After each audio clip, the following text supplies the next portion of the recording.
બામણ છે.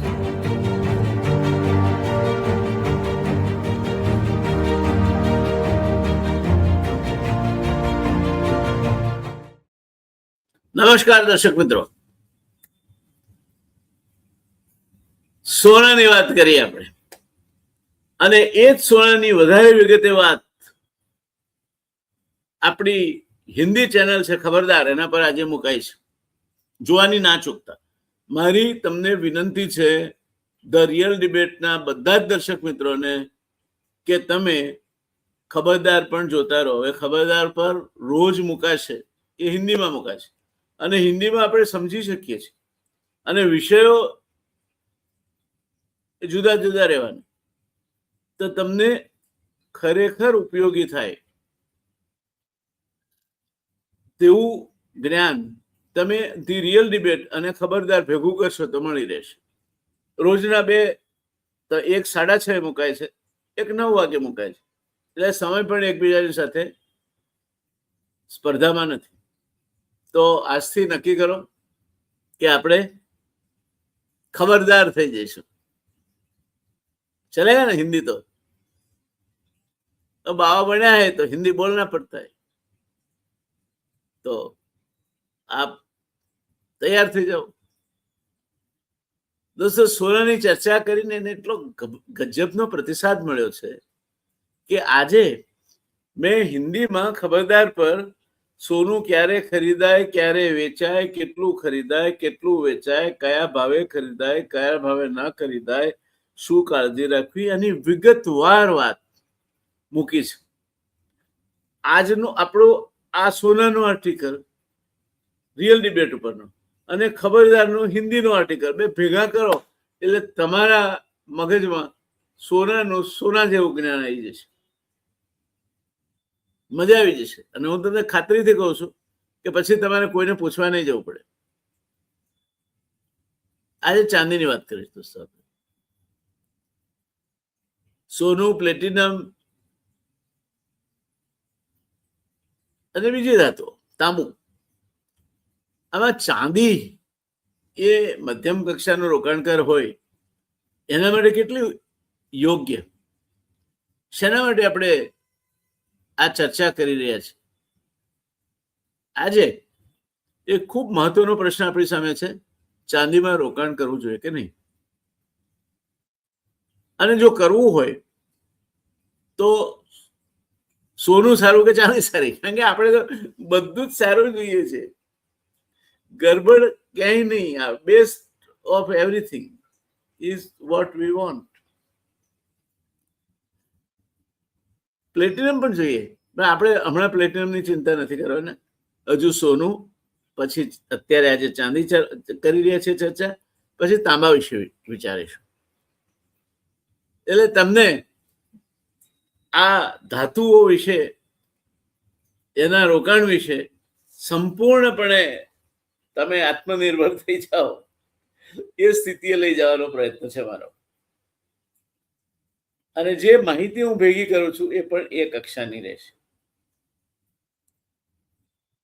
એટલે આજની ચર્ચામાં સૌથી મહત્વની વાત એ છે કે નાના અને મધ્યમ રોકાણકાર માટે ચાંદી વેલ્થ ક્રિએશન. અલ્ટિમેટલી આપણે શું કરવા કરીએ છીએ? We want to create wealth. આપણે સંપત્તિનું સર્જન કરવું છે. તો સંપત્તિનું સર્જન કરવા માટે આપણે ચાંદીનો કેટલો ઉપયોગ કરી શકીએ, આ મૂળ વાત છે. અને એટલે ચાંદી ચર્ચામાં છે. સરળ પ્રશ્ન તમે પૂછો, ચાંદી શેના માટે ચર્ચામાં છે? તો ચાંદી એટલા માટે ચર્ચામાં છે કે ચાંદી એ પણ સંપત્તિ સર્જનનો એક ભાગ છે. એક જમાનો હતો જ્યારે સુવર્ણ મુદ્રાઓ અને રાણી છાપના ખંડને ખખડે એવા ચાંદીના રૂપિયાઓ ચલણમાં હતા. ચલણ જ સોના ચાંદીમાં. ગિની હતી, સુવર્ણ મુદ્રાઓ હતી, ચાંદીના સિક્કા હતા. પણ જેમ જેમ ભાવ વધતા ગયા એમ પેલા જૂના સિક્કા જેની પાસે પડ્યા હતા એના ભાવ વધતા ગયા, એટલે લઈ લઈને લોકોએ ગાળી નાખ્યા. એટલે ચાંદીની એક વાવ તો નક્કી કે તમે આજથી 50 વર્ષનો પછીની વાત કરતા હો, છોકરા માટે ચાંદી લેવાના હોવા જોઈએ, તો તમને આશીર્વાદ આપશે, કરોડપતિ બની દેશો તમે એને. દોસ્તો, ઘણી વખત નાની બાબતો આપણને સમજણ નથી પડતી, મોટા પરિણામો આપે છે. હમણાં ગઈકાલે જ એક સમૂહ યજ્ઞોપવિત સમારંભમાં જવાનું થયું હતું ભૂદેવોના. મેં એમને સમજાવ્યું કે સમૂહમાં તમે શું કરી શકો, કારણ કે આ કોમ એવી છે કે એને રિઝર્વેશનનો લાભ મળતો નથી, ભણતર મોંઘા થઈ ગયા, નોકરીઓ મળતી નથી. તમે કહો તમે તમારા છોકરાને, તમે ભલે કરોડપતિ ના પડે, તમારા છોકરાને અબજપતિ બનાવો તમારા હાથમાં છે. હવે સમજાવું તમને, 2 મિનિટ લઈશ. 7 વર્ષે જનોઈ દે છોકરાને, ઓછામાં ઓછા 5 લાખ રૂપિયા ખર્ચો કરે છે. અત્યારે 5 લાખ તો કઈ જ ના કહેવાય, બ્યુટી પાર્લર વાળા ને આ ને તે ને ખર્ચો કરવા બેસો એટલે ક્યાંનું ક્યાંય ઘોડાએ દોડે જ ના પહોંચે. 5 લાખ રૂપિયા ખર્ચો માનીએ આપણે, માની લઈએ કે સમૂહમાં જનોઈ દીધી, એટલે એ 5 લાખ રૂપિયા એ જ દિવસે આપણા વપરાઈ ગયા માની લઈ, અને એ દીકરાના નામે બેંકમાં ફિક્સ ડિપોઝિટ મૂકી દેવાની. પહેલા 5 વર્ષે બમણા થતા, હવે 7 વર્ષે થાય છે. હવે 7 વર્ષે ગણીએ તો 7 વર્ષનો બાળક હોય ત્યારે 5 લાખ હોય એ 14 વર્ષે 10 લાખ થાય. એ 14 વર્ષનો થાય ત્યારે બમણા થયા. જો ભાઈ સાથે ગણતરી કરતા રહેજો, પછી કહેતા નહીં કોઈ જાદુગરી કરી. 14 વર્ષે 10 લાખ થાય, 14 ને 7 21, 21 વર્ષે 20 લાખ થાય, 21 ને 7 28, 28 વર્ષે 40 લાખ થાય, 28 ને 7 35, 35 વર્ષે 80 લાખ થાય, 35 ને 7 42, 42 વર્ષે 1,60,00,000 થાય, 42 ને 7 49, 49 વર્ષે 3,20,00,000 થાય, 49 ને 7 56, 56મા વર્ષે 6,40,00,000 રૂપિયા થાય. સાહેબ, કઈ નોકરીમાં ગ્રેજ્યુએટી તમને 6,40,00,000 રૂપિયા મળે? કઈ કર્યા વગર તમારો છોકરો કરોડપતિ થઈ ગયો. એમ આ ચાંદી સોનાના રોકાણને એ રીતે જોવાય. દાખલો મેં એટલા માટે આપ્યો. આજના 10 વર્ષના એ રીતની લોંગ રેન્જ તમે જુઓ તો ચાંદી કે સોનું 2 વસ્તુ આપે છે તમને. સૌથી મોટી સલામતી, શેરનું કાગળિયું થઈ જશે, કોઈ જગ્યાએ ચાંદી સોનાનું કાગળિયું નહીં થઈ જાય. ભલભલી કંપનીના શેર કાગળિયું થઈ ગયા છે. ચાંદી સોનું અડધી રાતે જવાબ દેશે. ત્યાર પછી બીજું, એમાં ભાવ તમે લાંબા ગાળે લો તો તમને વળતર પણ આપશે. દાખલા તરીકે મને જનોઈ દીધી 1956માં. તે વખતે સોનાનો ભાવ 100 રૂપિયા તોલો હતો. આજે 11મી ઓગસ્ટે 1,53,000 થયું. કેટલા ગણું થયું? 1,530 ગણું થયું. કેટલા વર્ષમાં? 56 ને 70, 2026, 70 વર્ષમાં 1,530 ગણું, એટલે વર્ષે 20 ગણું વધ્યું. શેમાં રોકાણ આપે તો નાટો ફાયદો? એટલે આ બધી ગણતરીઓમાં પડશો ને ત્યારે ગાંડા થઈ જશો. સરળ વાત છે. પૈસા હોય, તાત્કાલિક જરૂર ના હોય, 50 વર્ષ ઉપરની ઉંમર હોય તો અચૂક 20% રોકાણ સોના કે ચાંદીમાં કરવું. તમારી કુલ બચત જે હોય, સલામતી છે, મૂલ્યવૃદ્ધિ રિઝનેબલ મળી રહેશે અને અડધી રાતે જવાબ દેશે. ચાંદી એક બીજા કારણસર પણ ચર્ચામાં છે. ચાંદીની સૌથી મોટી વિશેષતા એ છે કે એ માત્ર પ્રેશિયસ મેટલ નથી, માત્ર કિંમતી ધાતુ નથી. એ પ્રેશિયસ મેટલ પણ છે, કિંમતી ધાતુ પણ છે, અને ઇન્ડસ્ટ્રીયલ મેટલ પણ છે, ઔદ્યોગિક ધાતુ પણ છે. ચાંદીનો ઉપયોગ ઔદ્યોગિક ક્ષેત્રે, electronics, electrical equipment, solar panels, medical applications અને ઇન્ડસ્ટ્રીયલ પ્રોડક્ટ્સમાં થાય છે. આ બધાનું બજાર વધવાનું તો ચાંદીનો વપરાશ વધવાનો. વિશ્વમાં સોલર એનર્જી, ઇલેક્ટ્રિફિકેશન, ઇલેક્ટ્રોનિક્સ અને ડેટા સેન્ટર સુધી ચાંદી પહોંચી છે અને એ બધા વિકસી રહ્યા છે, વિસ્ફોટ થઈ રહ્યો છે. આથી લાંબા ગાળે ચાંદીની ઔદ્યોગિક માંગ ઇન્ડસ્ટ્રીયલ ડિમાન્ડ માટે એક મજબૂત આધાર છે. વળી ચાંદીનું બજાર છેલ્લા ઘણા વર્ષોથી સપ્લાય ડેફિસિટનો સામનો કરી રહ્યો. અહીંયા માંગ છે પણ પુરવઠો પૂરતો નથી. એ કેમ? તો એકલી ચાંદી નીકળતી એવી ખાણ નથી હોતી. ચાંદી સહધાતુ તરીકે નીકળે છે. કાં તો તાંબાના સાથે નીકળે, જસતના સાથે નીકળે, સોનાના સાથે નીકળે. એટલે એકલી ચાંદીનું ઉત્પાદન વધારવું શક્ય નથી. પણ બજારમાં માંગ છે, એટલો પુરવઠો નથી, એટલે છેતરાઈ જઈ અને ઊંધું ગાલીને તબાક કરવાની જરૂર નથી. સપ્લાય ડેફિસિટ હોય, પુરવઠાની તંગી, એટલે ભાવ હંમેશા વધશે એમ માની લેવાની જરૂર નથી. ભાવ વધે ત્યારે ઉદ્યોગ સિલ્વરનો ઓછો ઉપયોગ કરવાનો પ્રયાસ કરે, સબસ્ટિટ્યુટ આવવાનું. આ તો ઇન્ડસ્ટ્રી છે. આજે સિલ્વર વાપરે છે, કાલે કંઈક બીજું શોધાશે. ટેકનોલોજી બદલાઈ જાય એટલે ઔદ્યોગિક ડિમાન્ડ ઘણી ઘટી જાય, કાં તો નવી નીકળે, ઔદ્યોગિક ડિમાન્ડ ઘણી વધી જાય, નવી ટેકનોલોજી આવે, સબસ્ટિટ્યુશન થાય, રિસાયકલિંગ વધે. એટલે ચાંદીની વાર્તા સારી, પણ એના વિશ્વાસે ના રહે. ચાંદી ગમે તે તમને બતાવી શકે. એકદમ વચ્ચે 4 લાખે ગઈ ત્યાં લોકો કહે 10 લાખે જશે ચાંદી કિલોના, પાછી દબાક દઈ નીચે પડી. પણ લાંબા ગાળે જો મને તમે પૂછતા હો કે આવનાર 20 વર્ષમાં ચાંદીમાં રોકાણ થાય કે નહીં, તમારો જવાબ છે હા. તો તમે પછી આપણે માણસો કેવા છે કે પછી તો ચાંદીમાં થાય કે સોનામાં રોકાણ થાય? બીજો પ્રશ્ન છે.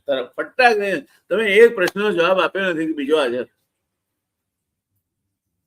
સૌથી મહત્વનો પ્રશ્ન છે સોનું કે ચાંદી? મારો જવાબ છે બંનેની ભૂમિકા અલગ અલગ છે. સોનું સોનું છે, ચાંદી ચાંદી છે. ચાંદી ક્યારેય સોનું બની શકવાની નથી. સોનું મોટા ભાગે વેલ્થ પ્રિઝર્વેશન અથવા ક્રાઇસિસ પ્રોટેક્શન માટે જાણીતું છે. વેલ્થ પ્રિઝર્વેશન એટલે સંપત્તિ સર્જન અને સંગ્રહ, અને ક્રાઇસિસ પ્રોટેક્શન એટલે કોઈ પણ પ્રકારની ક્રાઇસિસ ઊભી થાય, કટોકટી ઊભી થાય તો તેના સામે રક્ષણ માટે જાણીતું છે. જીઓપોલિટિકલ ટેન્શન, જેમાં અખાતનું યુદ્ધ ચાલે છે, રશિયા અને યુક્રેન ધડાધડી બોલાઈ રહ્યા છે, ત્યારે કરન્સીમાં અનસર્ટેનિટી ઊભી થાય, અથવા ફાઇનાન્શિયલ ક્રાઇસિસ હોય,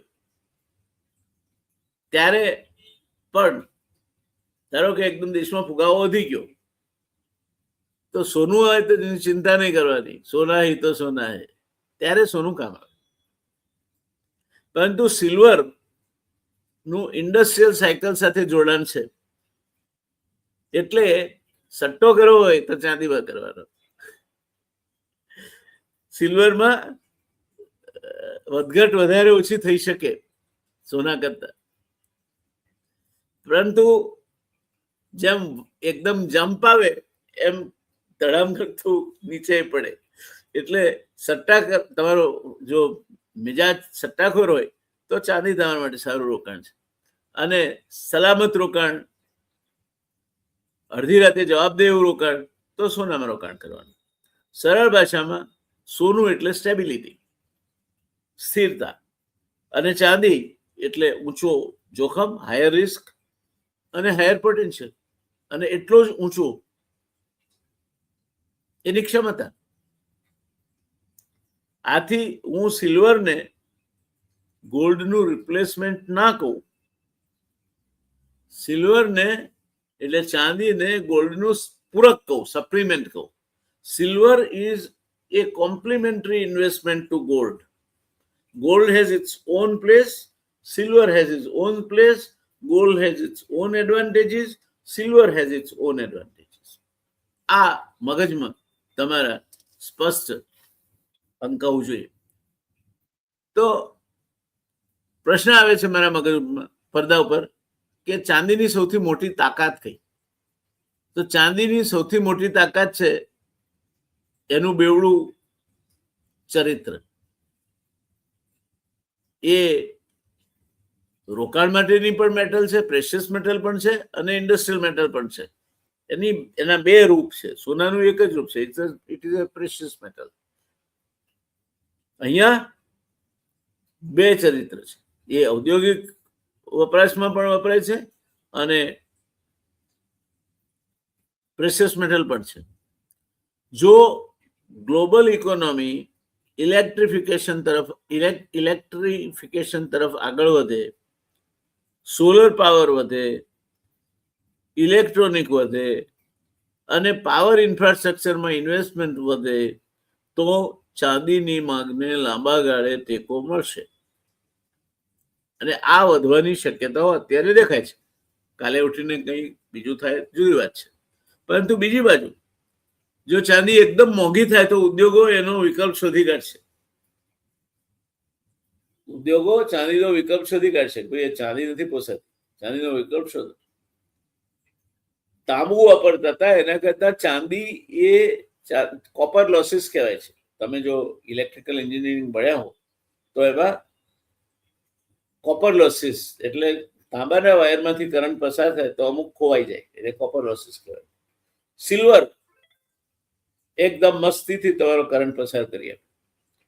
પણ સિલ્વરના કંઈ પાવર લાઈન ના નખાય તો કોઈ કાપીને લઈ જાય.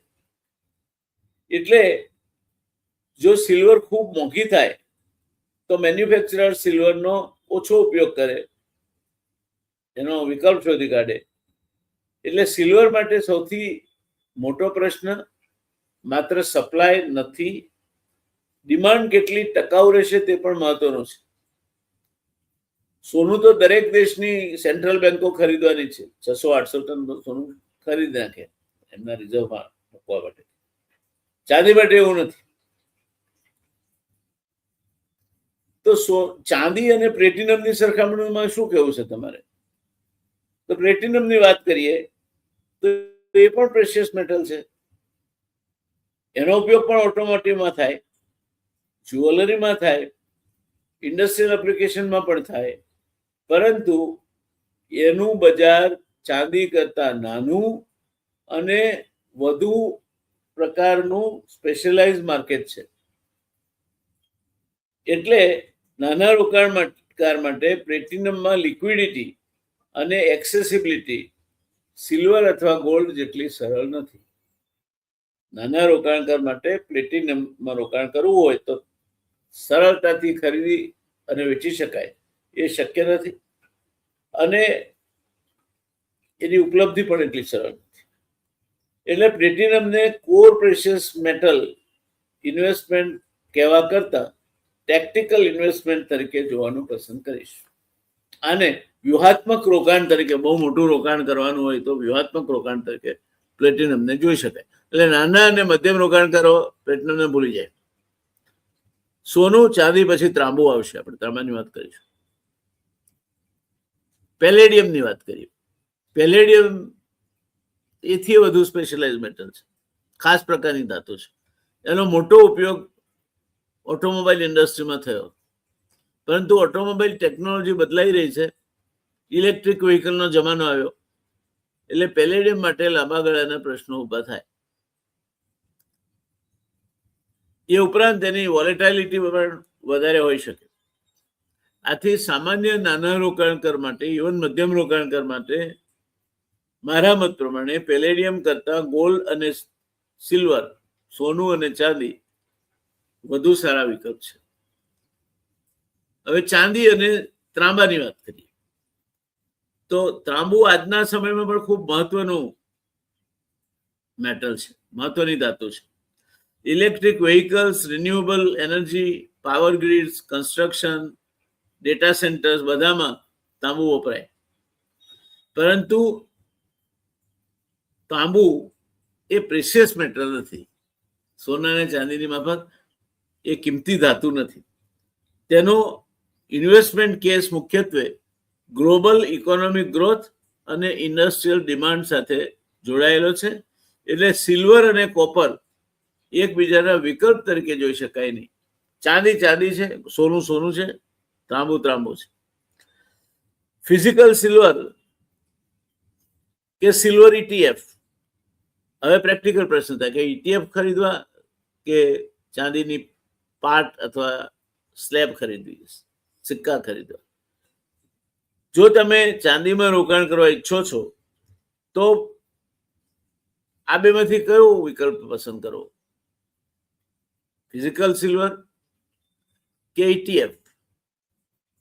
ફિઝિકલ સિલ્વરનો ફાયદો એ છે કે મેટલ તમારા કબજામાં રહે છે. તમારી પાસે પડ્યું છે કે 2 કિલો ચાંદી પડી છે તિજોરીમાં, પણ સ્ટોરેજ, સિક્યોરિટી, પ્યોરિટી અને બાયસેલ સ્પ્રેડ આ બધી જ સમસ્યાઓ એને નડે. તમારે સલામતીપૂર્વક રાખવું પડે, ચોરાઈ જાય, અને એની યોગ્ય વ્યવસ્થા પણ કરવી પડે. આ એના જોખમી પાસા છે. મોટી રકમ ફિઝિકલ સિલ્વરમાં રાખશો તો એનો જથ્થો ચાંદીનો મોટો થઈ જશે.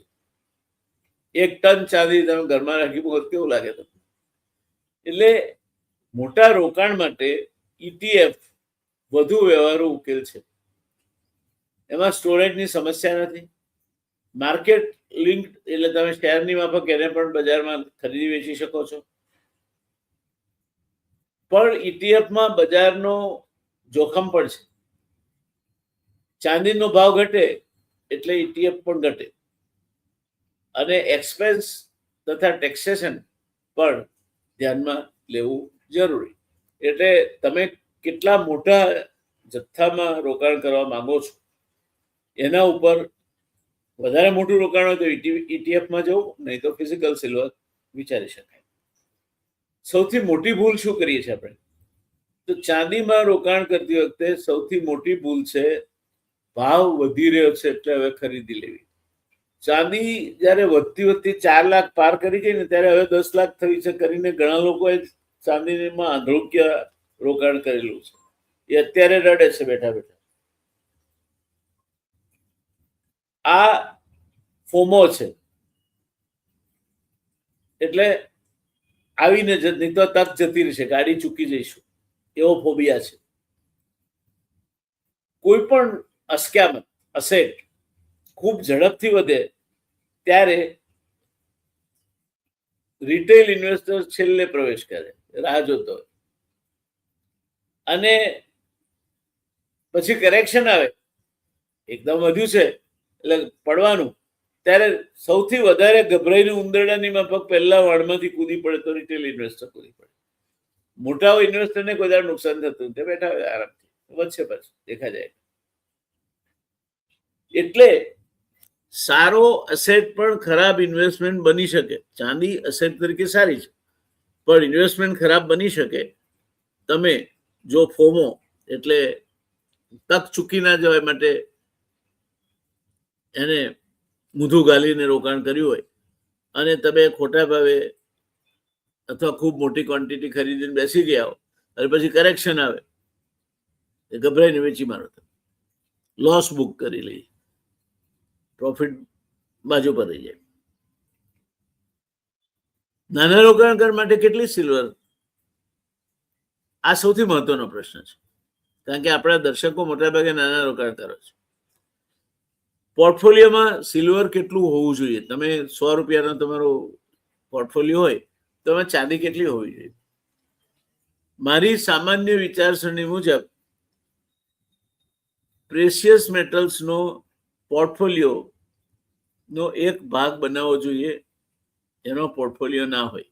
₹100 હોય તો એમાં તમે એવું રાખી શકો કે ₹20 પ્રેશિયસ મેટલ. પ્રેશિયસ મેટલનો પોર્ટફોલિયો ના હોય કે મારી પાસે કરોડ રૂપિયા છે તો આટલું સોનું, આટલી ચાંદી, આટલું પ્લેટિનમ, આટલું તાંબુ, એવો પોર્ટફોલિયો કોઈ જિંદગીમાં ના કરાય. It's just not done.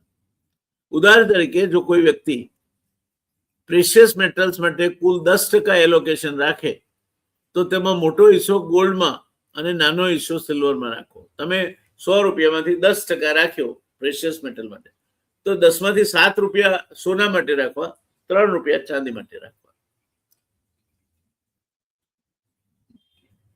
કદાચ 5 પર રાખી શકો, પણ એથી આમ તેમ વધારે નહીં. ચાંદીનો હિસ્સો ₹10માંથી 3-4%થી વધારે થવો ના જોઈએ. બાકી સોનું. આ માત્ર એક સમજણ આપવા માટેનો દાખલો છે. તમારું વ્યક્તિગત રોકાણ બાબતમાં તો તમારા જે સલાહકાર હોય તે અથવા તમે જાતે જ નિર્ણય લો તે વધારે યોગ્ય છે. તમે જો સટ્ટાખોર સ્વભાવ ધરાવતા હો તો સોના કરતા ચાંદીમાં એ તક વધારે છે. તો ₹10માંથી ₹4 સોનું રાખજો અને ₹6 ચાંદી રાખજો.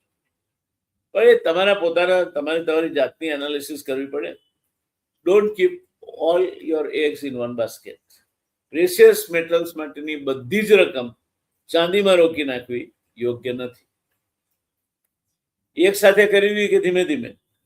જો સિલ્વરમાં રોકાણ કરવાનો નિર્ણય લો તો આખી રકમ એક જ દિવસે નાખવાને બદલે સ્ટેગર્ડ બાઇંગ વિચારવું વધારે વ્યવહારુ થઈ શકે. ધીરે ધીરે ખરીદો. તમારે ₹100 રોકવા છે, આજે 20 રોકો, જુઓ કાલે, પરમ દિવસે, ફરી પાછા 10 રોકો, જુઓ પાછું. એમ કરતા કરતા ₹100 રોકો. એટલે માની લો આપણે થોડું વધારીએ કે માની લો કે તમારું બજેટ 1 લાખનું છે, તો એક સાથે 1 લાખ રૂપિયાની ચાંદી નહીં ખરીદી લેવાની. મેં તમને કહ્યું તેમ પહેલા 20%, પછી પાછું 10%, વળી પાછા 20%, 15%, એમ કરતા કરતા ખરીદી લેવાની. આમ તમે કરશો તો માર્કેટ ટાઈમિંગની સમસ્યા ઘટાડવામાં મદદ થઈ શકશે. પરંતુ કોઈ સ્ટ્રેટેજી રિટર્નની ગેરંટી આપતી નથી. આમાંની એક પણ વ્યૂહરચના basically the moment you are an investor, investment itself is a risk. તમારું સોનું તમારી પાસે પડ્યું છે એટલું સલામત બીજા કોઈ પાસે નથી. એટલે gold ETF is lesser secure than the physical gold. Silver માટેના મુખ્ય જોખમો કયા, ચાંદી માટેના મુખ્ય જોખમો કયા? તો ચાંદીમાં રોકાણ કરતા 4 જોખમ ખાસ યાદ રાખવા. પહેલું છે હાઈ વોલેટિલિટી. ભાવમાં બહુ જ વધઘટ થાય તે. બીજું છે ઇન્ડસ્ટ્રીયલ ડિમાન્ડ. ઉદ્યોગમાં ડિમાન્ડ વધે અથવા ઉદ્યોગમાં નવી ટેકનોલોજી આવે અને ચાંદીનો વપરાશ ઘટી જાય તો એની માંગ ઘટે. એટલે આ ઇન્ડસ્ટ્રીયલ ડિમાન્ડ છે ને એ ચાંદીના ભાવને જબરજસ્ત આમ તેમ કરી શકે. ત્રીજું છે સબસ્ટિટ્યુશન. ચાંદી વપરાતી હતી એના બદલે બીજું કંઈ વપરાતું. ચોથું છે મેક્રો ફેક્ટર્સ, એટલે કે ફેડ રેટ્સ, ડોલર, ફુગાવો અને ગ્લોબલ ઇકોનોમિક કન્ડિશન્સ સિલ્વરને અસર કરે છે. એટલે ચાંદી માત્ર ફુગાવા સામે હેજિંગ તરીકે ન વાપરી શકાય. એ એક કોમ્પ્લેક્સ કોમોડિટી છે. એના 2 ભાગ છે. એક પ્રેશિયસ મેટલ તરીકેનો છે, એક ઇન્ડસ્ટ્રીયલ મેટલ તરીકેનો છે. આ ઇન્ડસ્ટ્રીયલ મેટલ તરીકેનો જે ભાગ છે એમાં મોટા ચઢાવ ઉતાર આવી શકે એમ છે.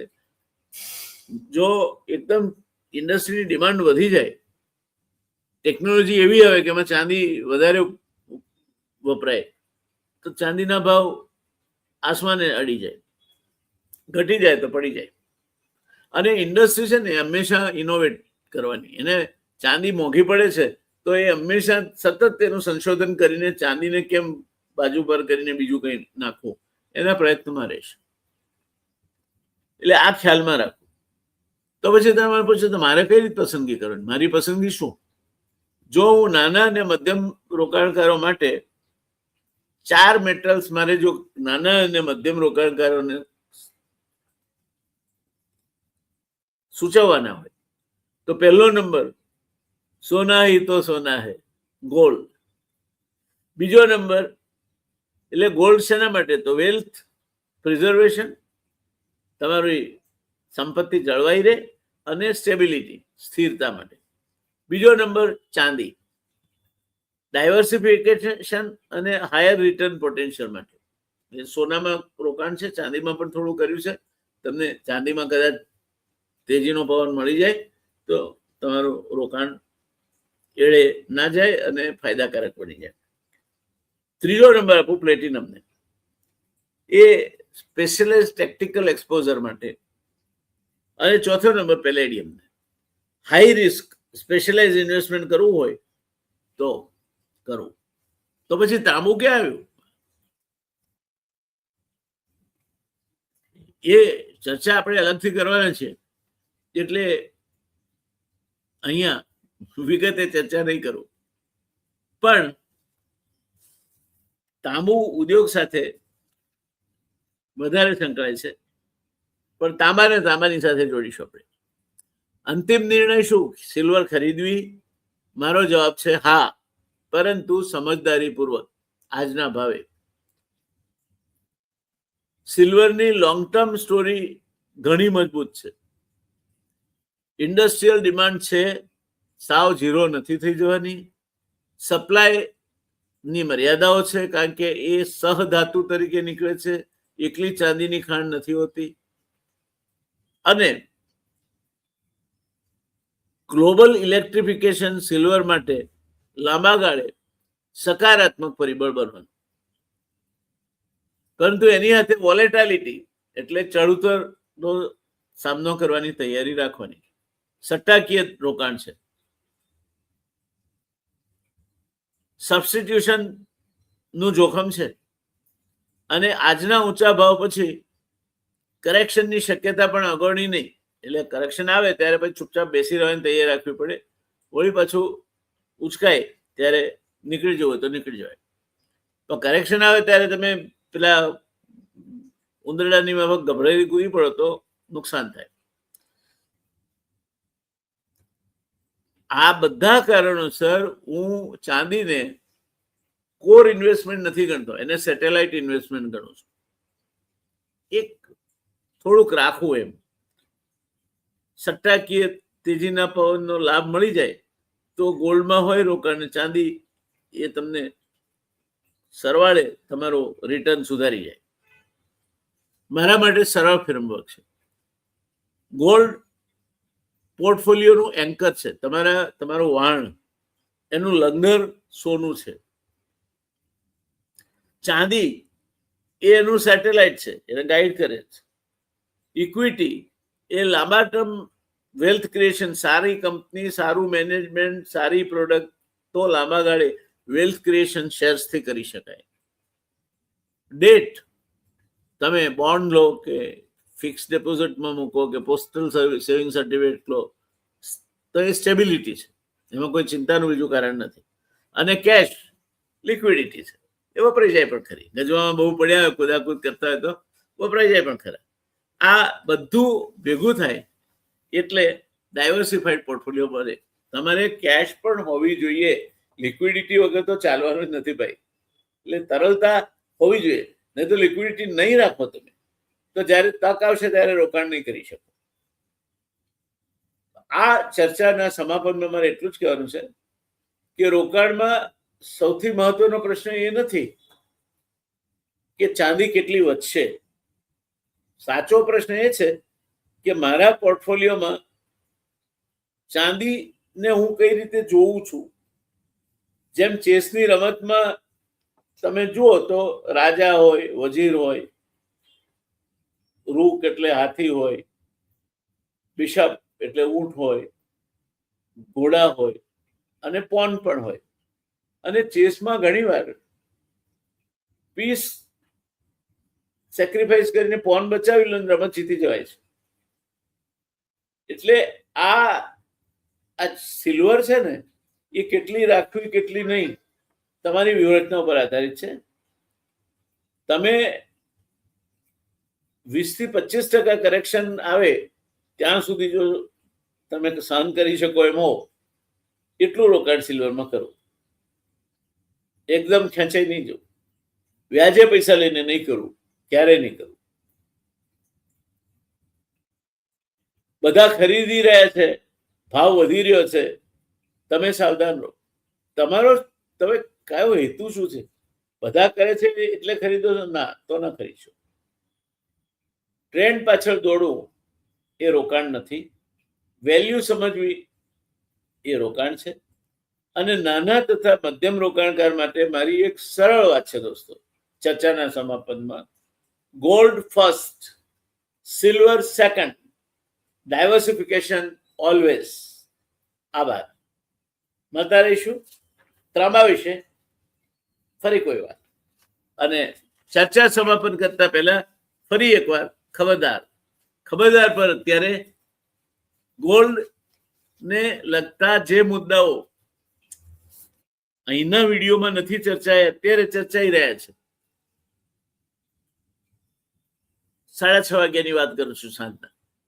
તમે આ શો 9 વાગે જોવાના છો, હું રેકોર્ડ કરી રહ્યો છું. 6:30 વાગે ખબરદાર પર તમે શો જોઈ શકો એ માટે મેં 2 ઓડિયો રેકોર્ડિંગ મૂકી દીધા છે, જેથી તમે જોઈ શકો. પહોંચી જાઓ ખબરદાર પર. ટેવ રાખો, 6:30 ખબરદાર અને 9 વાગે ધી રિયલ ડિબેટ. ખબરદાર રહેશો તો રિયલ ડિબેટમાં ફાવશો, અને ધી રિયલ ડિબેટ જોશો તો ખબરદાર રહી શકશો. હું છું તમારો દોસ્ત ડૉક્ટર જયનારાયણ વ્યાસ. મળતા રહીશું. ખૂબ મજા કરો, ખૂબ નફો કરો, ખૂબ કમાઓ, જલસા કરો. આવજો.